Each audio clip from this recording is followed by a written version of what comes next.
students. Today we will discuss about the phylum Nematoda. Phylum Nematoda. This phylum is also known as Aschelminthus. This phylum is also known as Aschelminthus.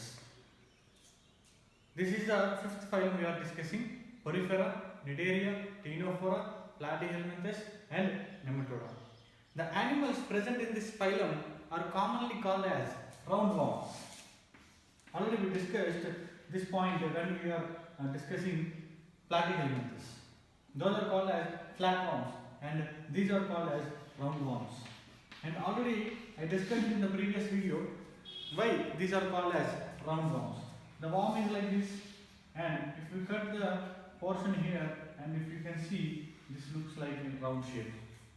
So that's why these organisms are known as roundworms. And now we will discuss the special characters which are only present in this phylum and which are absent in the previous phylum and which are absent in the upcoming phylums. So these are the special characters we will see now.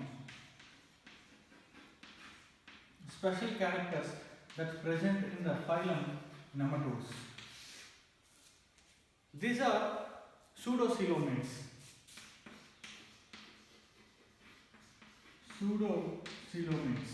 Already we discussed what is pseudocoelom, what is acoelom, like that. All the types of coeloms are also we discussed in the previous videos. These are the pseudocoelomates. And here, first time, in case of nervous system, we will see the concept of nerve ring. Here we are having circumenteric nerve ring. See, in the case of nervous system, in the previous phylum, that is Platyhelminthes, we discussed about a ladder-like nervous system.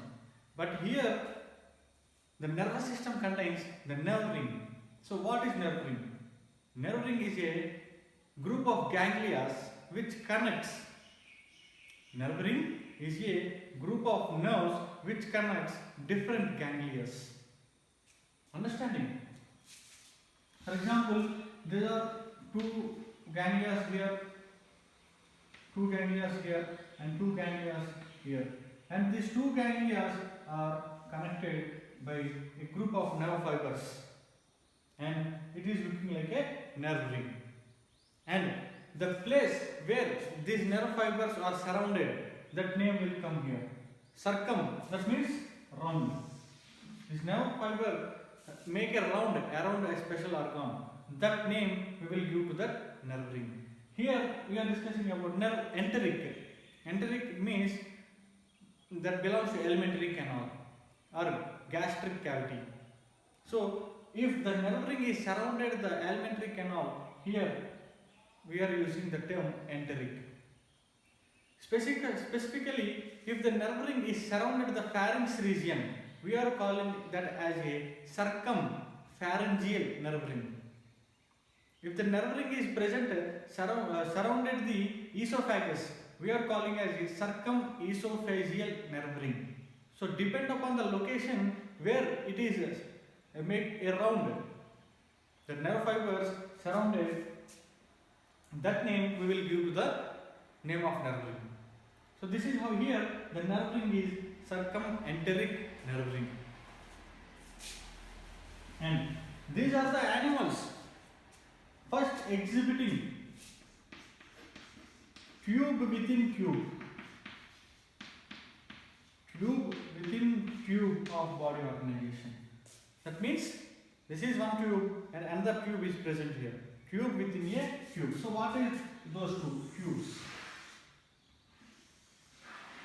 Tube within a tube. We have to imagine in a 3D. This is one tube and this is outer another tube. Understanding? So what are these tubes? And why these tubes are not there in the previous phylum, that is Platyhelminthes? Here the outer tube, that is the body wall, and the inner tube, that is the alimentary canal. And in the case of platyhelminthes, what happened? This space is entirely covered by mesenchyme, solid mass of cells. So we cannot demonstrate or we cannot describe here there are two tubes because all this is filled with the solid mass of cells. So these two tubes are not demarcated or are not separated. But here in the case of nematodes, this space was filled, is empty. This space was empty and that is filled with a fluid that is known as pseudocoelomic fluid. So this tube is appearing separate and this tube is appearing separate. So this tube is present in a big tube. That's why here we are calling this organization as a tube within tube organization. An outer body wall and inner alimentary canal. One tube in another tube. So this is the phenomena first appears in the nematodes. And another important character. These animals exhibit sexual dimorphism. These organisms exhibit sexual dimorphism. So what is sexual dimorphism? By seeing externally, by seeing an animal externally, if we can say this is male, this is female, that phenomena is known as sexual dimorphism. Morphism means external characters. Two different types of characters which will demarcate the males from females.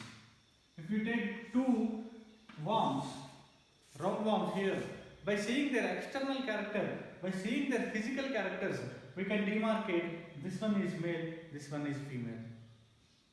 So what are those characters? How we can distinguish male worm and female worm?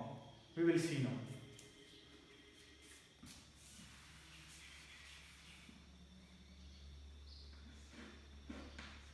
This is male, this is female. The female worms are longer in size and larger in size than males.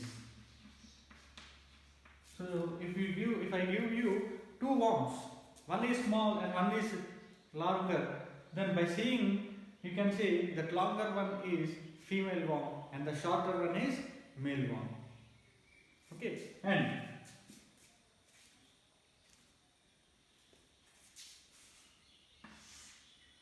now males have curved posterior end. Curved posterior end. That means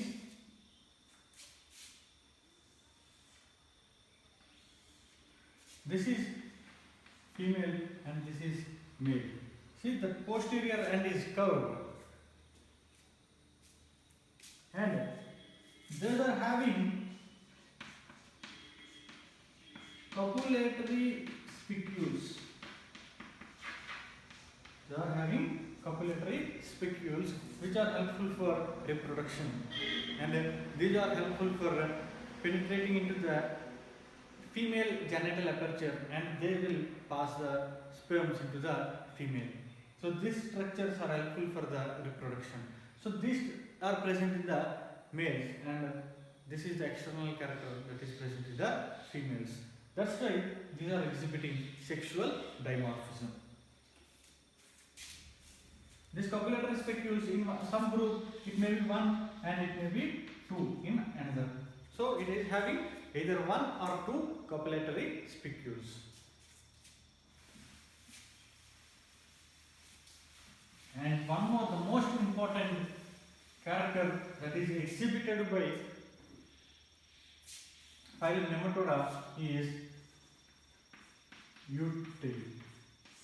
So this is very, very important. The concept of utili is very important. So what it is? For example, this is a nematode. For example, an animal. Understanding? Now these are the different cells. These are the different cells present in that animal.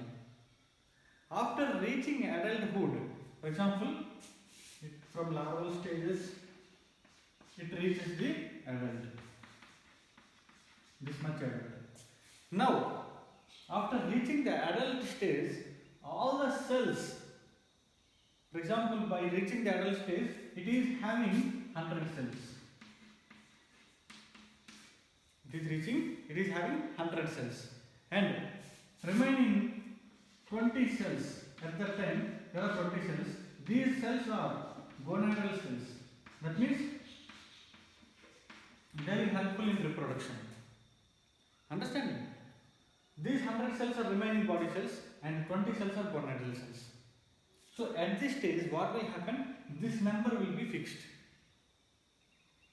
No further division. That means the number of body cells, the number of cells present in the body remain constant. And that number, for example, that number will not be increased. Not like as in higher animals. This number will become constant. But only these gonadal cell number will increase while the formation of gametes. So the stoppage of cell division, the stoppage of and the maintenance of constant number of cells, that is eutelie. And after reaching adulthood, it will increase in size. The organism increases in size. You can think that the organism's size is increased, but you may get a doubt. What is that? The size is increased, so the number of cells is also increased. No, it is not the case. The size is increased due to the increase in the size of a cell, but not due to the division of cells. Normally what will happen? One cell divides into two, two divides into four. Like that, the number of cells increase, the body size has increased. But in the nematodes, the number of cells are constant. There is no increase in the cell number. But the size, how it is increased, means the size of the cell is increased, but not the number. That is the special phenomena present in the nematodes. The number of cells remains constant after reaching the adulthood. But the animal size is increased. That is not due to increase in the number of cells. That is due to increase in the size of cells. So this is very, very important. The concept of eutelie, that is very important. Understanding? So increase in size. Increase in size. That term scientifically it is known as hypertrophy. If the cell is increased in size, that is hypertrophy. Hyperplasia.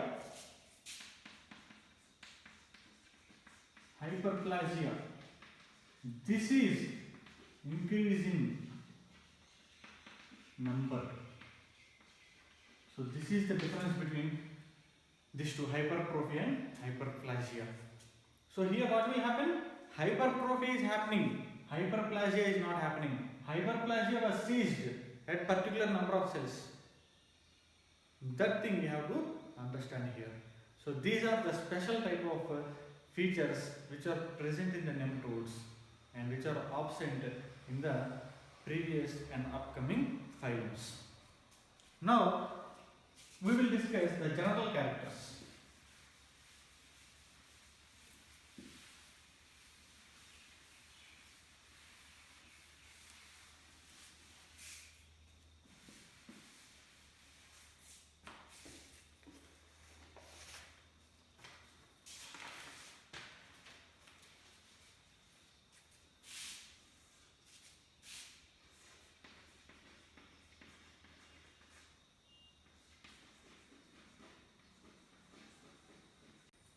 Now we will see the general characters of the phylum Nematoda. And here the nematode means round worms, and the significance is these are the first animals with a tube within a tube plan. Already we discussed what it is. Habitat, these are either free living and some are parasitic. And symmetry, these are also exhibiting bilateral symmetry. And coelom, that is pseudocoelom. And the levels of organization, here we have to know that organ system. The previous one is organ level, platyhelminthes, but here organ system was started. The number of germ layers is triploblastic, segmentation is absent. Digestion, both extracellular and intracellular digestion, like Cnidaria, like Ctenophora, and like platyhelminthes. Respiration is simple diffusion, and here circulatory system was absent. But the function of circulatory system was compensated by this pseudocoelomic fluid that will helpful for the transport of substances from one place to another place. And the excretion is done by special types of glands known as rennet glands. And in the platyhelminthes, it was done by specialized structures. Those are known as phloem cells. And the nervous system, circumenteric nerve ring, and contains nerves, ganglia. And sense organs here very important. Those are amphids and phasmids. Amphids and phasmids.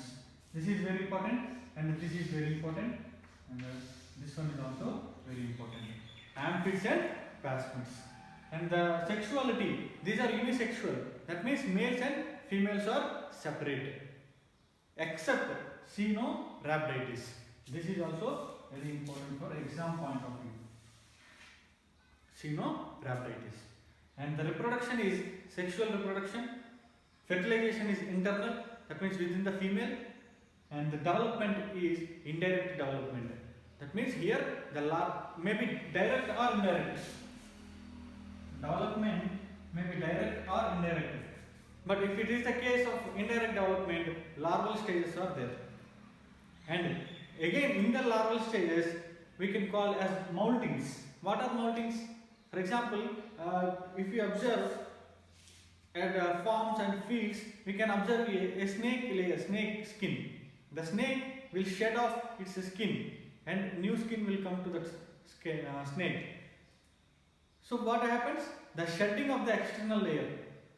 Like that, in the larval cases also, some modifications takes place in the same larval stage, but the stages, internal stages will be changed.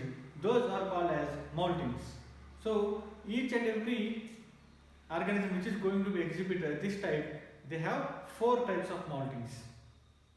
So accordingly, we can call that larva with a special name. For example, in the case of Ascaris, we can call after the first molting, we are calling as a first stage rhabditiform larva, second stage rhabditiform larva, like that. So those details, what are the moltings, how and where the moltings happens, we will see when we will discuss the type study of the animals present in the phylum Nematodes. We have Ascaris and Wuchereria. These two causes 2 diseases. So while studying those diseases, we will discuss what are the life cycles and what are the larval stages includes and what are the moltings includes in the animals, we will see in detail. Okay, these are the general characters. And here we have to know one thing. The body of the nematode is surrounded by a cuticle, a protective layer, cuticle. That cuticle is made up of collagen. That cuticle is made up of collagen. So this is the special character present there. Only in this phylum, the cuticle is made up of collagen. So you have to remember this one also. So these are the general characters exhibited by phylum Nematoda. And now we will see the classification.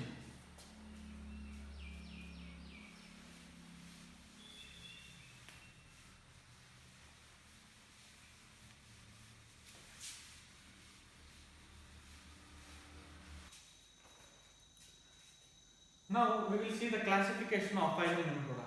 It was broadly divided into 2 classes. Those are Aphasmidia and Phasmidia.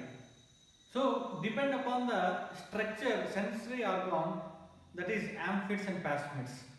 Here, if the phasmids are present, those are Phasmidia. And if the phasmids are absent, we can have Aphasmidia. A means absent, Aphasmidia. So here amphids are present and phasmids are absent. So what are amphids These are the cuticular depressions in the oral region. Oral means mouth region. Mouth region where it present anterior. So that is the difference. Amphids are present at the anterior ends. Phasmids are present at the posterior ends. It is present at the posterior ends. So what it is? For example, this is a worm. This is a worm. Here a cuticle is present and cuticular depressions like this. The cuticular depressions at the oral region, what are the function? Chemoreceptors. That means it will recognize the chemicals, because if these are the parasites, they have to be present in the another animal. So the animal, what it is secreting? It is secreting the poisonous materials to kill me or what? So to find out that, these chemoreceptors will helpful. And in this, phasmids are absent. And the examples for this class is Trichinella. Common name is Trichinella worm. And Trichuris. Common name is whip worm. And here, amphids are not that much developed, but it is present. So that's why the structures are very simple. And here, phasmids are present. What are phasmids? They are glandulosensory structures. That means they will release some secretions, and they are also functions as a sensory structures. And the examples for this class is Ascaris, roundworm; Encyclostoma, hookworm; Enterobius, pinworm; Wuchereria, filarial worm. So in the type study, in the coming chapters, we will discuss about the life cycle of Ascaris, the life cycle of Wuchereria, and what are the diseases caused by these two, and what is the life cycle of the Ascaris if it is entered into the host, and what is the life cycle if it is entered into the another animals. So this is about the phylum Nematoda, and in the next video we will discuss about the phylum Annelida. So Annelida, special characters, general characters, and its classification. So like this, we will complete all the phylums of the present in the invertebrates up to Hemichordata. Thank you.